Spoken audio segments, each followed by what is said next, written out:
Сәлем достар, сендермен бірге Ерасыл. Бүгін біз 1990 жылға «Дрожь земли» киносының қазақша негізгі желісін айтамыз. Бұл фильмнің алтыншы атауы Tremors, ал орысшасы «Дрожь земли», ал қазақшасы «Алдар көсе». Бұл фильм 1990 жылғы туынды, және менің көрермендер арасында бұрынғы ескі фильмдерді ұнатпайтын адамдар да бар шығар. Қазіргідей жоғарғы сапа, моушн түсірілім, керемет әуен, бояу, эффект, CGI, бәрі жоқ. Сондықтан да шынайы емес секілді сезілуі мүмкін, әсіресе фантастика мен хоррор жанрында. Бірақ кейде қазіргі хоррор әлемінен жалғасың. Бір сүркейі бояу, бас аяғынан түсініксіз, тек әуемен қорқытатын, кейіпкерлері өңшең, жынды жыбыр, ұятсыз сценаларға толы, шөп жегу, патата. Қазіргі көбісі сондай. Ал бүгінгі біздің «Дрожь земли» киносында адал достық, бауырмалдық, пәк махаббаты, қазіргідей екі айланса патат емес, батылдық, мақсатқа жету бәрі бар. Кәдімгідей әдемі әсер қалдыратын фильм. Сондықтан мен бүгін осы киноны әдейі таңдадым. Ал сіздер не істеу керек екенін білесіздер, арнаға тіркеліп, лайк басып, өз ой пікіріңізді комментарийға қалдырамыз. Ал мен видеоны бастайын.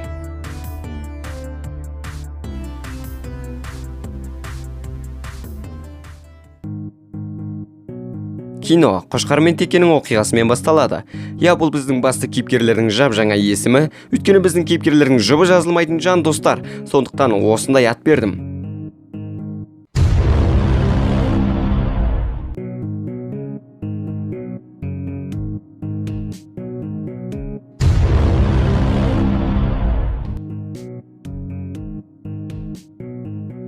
Ол екеуі қоршаларды тартып бітіріп қалашыққа кетеді.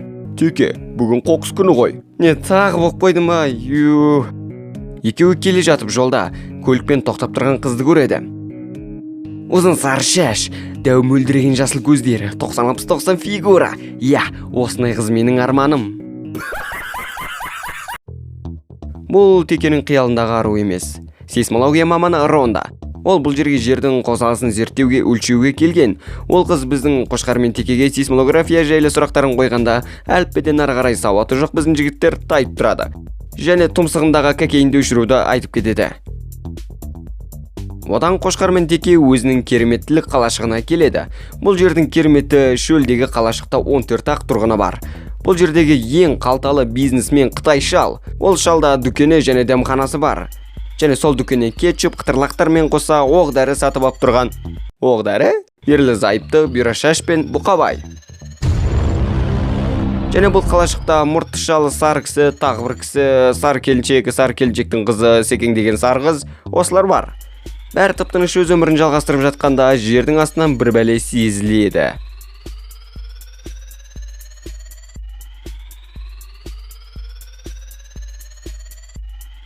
Оны Сазбет Ронда сезбейді, өз жайына кетіп қалады. Мұнанда біреу сейсмология маманы деп айтып жүр ғой. Ал мына жақта қоқыс күнін тойлап Қошқар мен Теке жүр. Олар жұмысын бітіргеннен кейін шайынып, жуынып, өздерінің көптен бері жоспарлап жүрген Бикспи қалашығына кетпекші. Бикспи деген қалашық «Дрожь земли» киносындағы барлық бөлімде айтылатын, бірақ ешқашан көрсетілмейтін қалашық. Қошқар мен Теке келе жатып, жол бойындағы электр мұнарасында әлдекімнің қозғалмай отырғанын көреді. Бір тас қайшы қағаздан кейін Теке мұнараға шығады, және әлгі адам өліп қалыпты. Олар мәйітті осы жақтағы уақытша жүрген дәрігерге әкеліп көрсетеді. Ал дәрігері ол сол мұнарада күнге кеуіп, судың жетіспеуінен өлген дейді. Қошқар мен Теке, есі дұрыс адам қалайша күнге кепкенше жерге түспей мұнараға жабысып өледі деп таңғалады. Сол кездерде қалашық тұрғыны фермер Фред өз жұмысын жасап тұрғанда, оның қойларына бір сұмдық нәрсе орын алып жатқанын көреді. Және ол сұмдық нәрсе өзіне де орын алады. Біраздан кейін сол жерге біздің Қошқар мен Теке келеді. Бір өлген қой, екі өлген қой, үш өлген қой, төрт өлген қой, және өлген Фредті табады.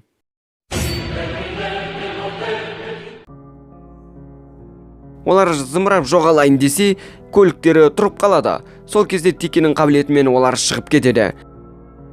Және олар қалашыққа келіп бар көргендерін айтады.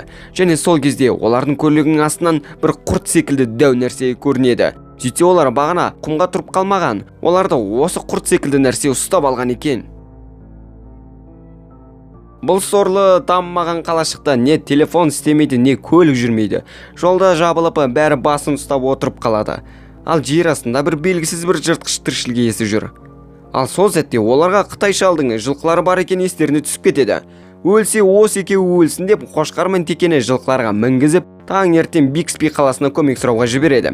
Екеуі сай көліктермен шапқылап жүргенде тапа-тал түс болады, және олардың жылқыларына бір мезетте бір жер астынан бірдеме шабуыл жасайды. Содан біз әлгі жер астындағы дәу құрттың түрін көреміз.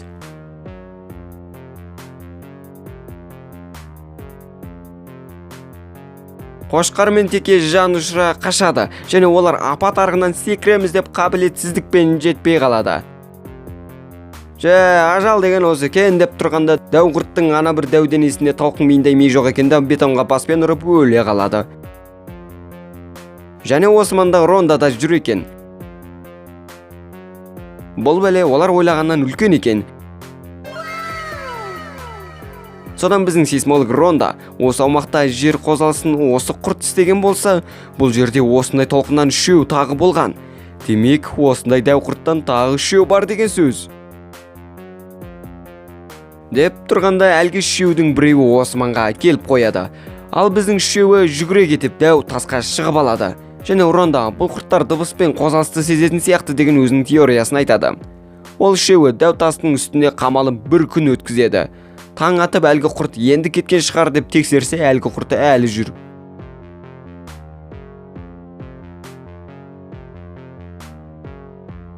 Теке, енді не істейміз?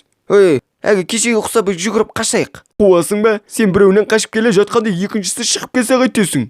Деп біздің екі еркек дауласып тұрғанда Ронда жаңа әдіс табады.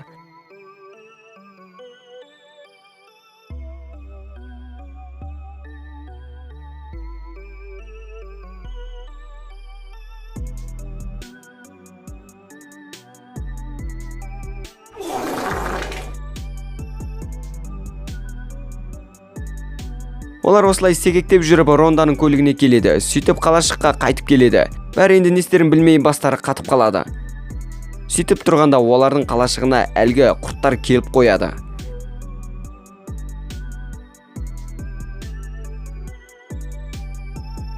Дыбыс шығармаңдар.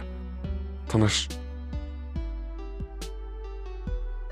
Ал сол кезде секектеп жүрген сары қыз далада секіріп жүр екен.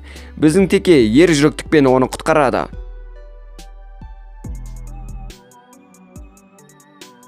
Ал одан құрты Текенің ерлігін тамашалап тұрған Қошқар мен Рондаға жүгіреді. Қошқар ішке кіріп кетсе, Ронда сүйретпе сымға оратылып қалады. Ал сол кезде Теке тағы бір ерлік жасайды.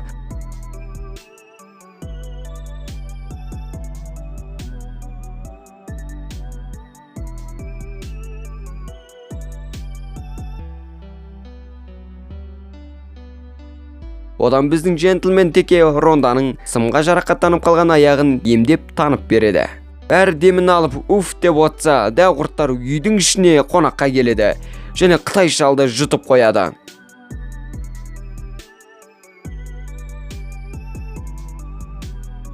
Бәрі жанұшыра жоғарға шығады, ал бөлек құлаған Ронда су қоймасына шығады. Ал қалашық шетіндегі бұқабай мен бұйра шашқа әлгі 3-ші құрт қонаққа келеді. Уайымдамаңдар, оларда мылтық бар. Воу.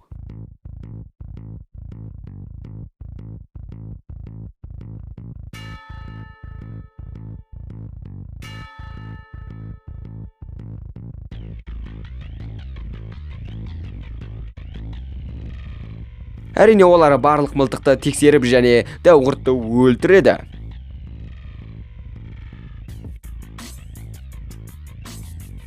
Бұл хабарды естіген басқалары қуанады, бірақ бұл құрттың енді екеуі бар.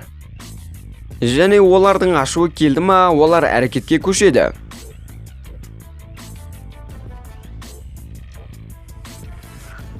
Менде бір идея бар. Дәу бульдозерге отырайық. Ол 3 тонна. Мына құрттар қанша дәу болса да 3 тонналық бульдозерді жұта алмас. Ол тым ұзақта, біз қамалып қалдық. Бірақ олар жаңа жоспар тапты. Құтақандай тракторды тамызып жіберіп, құрттың назарын аударып, өзі бульдозерге жүгіре кетеді.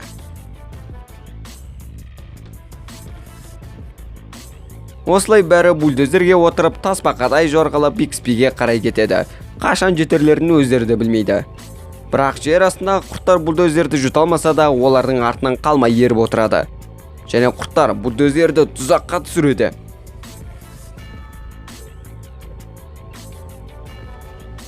Осылай олар жақындағы дәу тасқа жету үшін Ронданың жоспарымен жарылғышты жарып, құрттардың назарын аударып өздері тасқа қарай шаба жөнеледі.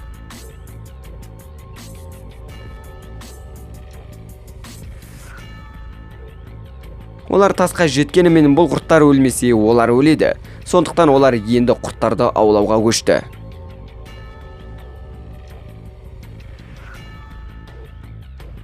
Әдіс іске асты. Көктен құрттың шығарыны жауды. Дәл осы әдіспен екіншісін аулауды бастады. Бірақ бұл жолғы құрты тым ақылды екен. Ол бомбаны олардың өзіне қарай түкіріп жібереді. Амал жоқ, оларға жан керек, жалғыз пана қылып отырған тастарынан қаша жөнеледі. Тастан түсіп қалған үшеуі ескерткіш боп қатып қалады. Сол кезде біздің еркек теке есуас тәуекелдікпен әрекетке көшеді. Бірақ оттық Рондада екен, осылай үшеуі қатар бәйгеге ат қосады. Жоспар іске аспады, бірақ теке одан да жақсы амалды тапты.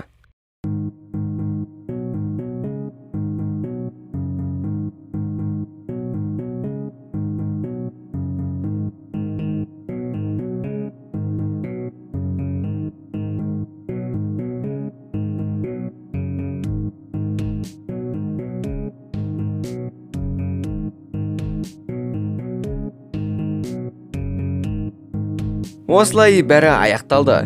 Енді Қошқар мен Теке шынымен Бикспи қаласына баратын болды. Және Рондада өз жеріне қайтпақшы.